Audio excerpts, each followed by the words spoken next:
আচ্ছা, আমরা পৃথিবীতে হাজারো গুনাহ করতেছি।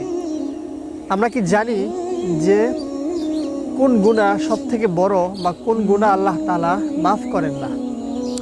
আল্লাহ তাআলা মূলত দুইটি গুনাহ বিশেষভাবে মাফ করতে চান না বা মাফ করেন না।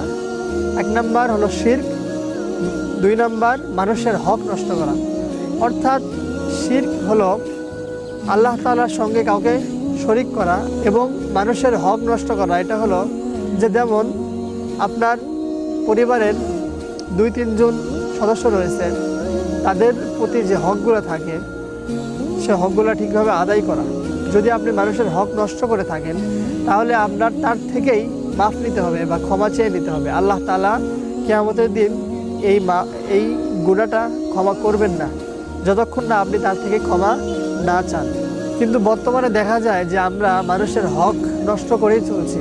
ভাই তার বোনের হক দেয় না, স্বামী তার স্ত্রীর হক ঠিকভাবে আদায় করে না, 2-4টা বিয়ে করে বউয়ের হক ভালো মতো আদায় করতে পারে না, বা বউ স্বামীর হক ভালোভাবে আদায় করে না।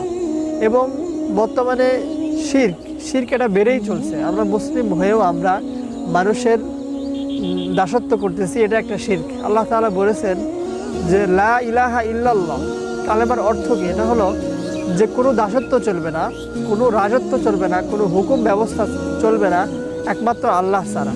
অর্থাৎ একমাত্র হুকুম দেওয়ার, একমাত্র বিচার ফায়সালা করার একমাত্র মালিক তিনি হলো আল্লাহ। কিন্তু আমরা কালের বিপর্যয়ে, কালের পরিক্রমায় আমরা একটা ঘোর প্যাচের ভিতরে আমরা বন্দী রয়েছি। আমাদের কিছু করার নেই।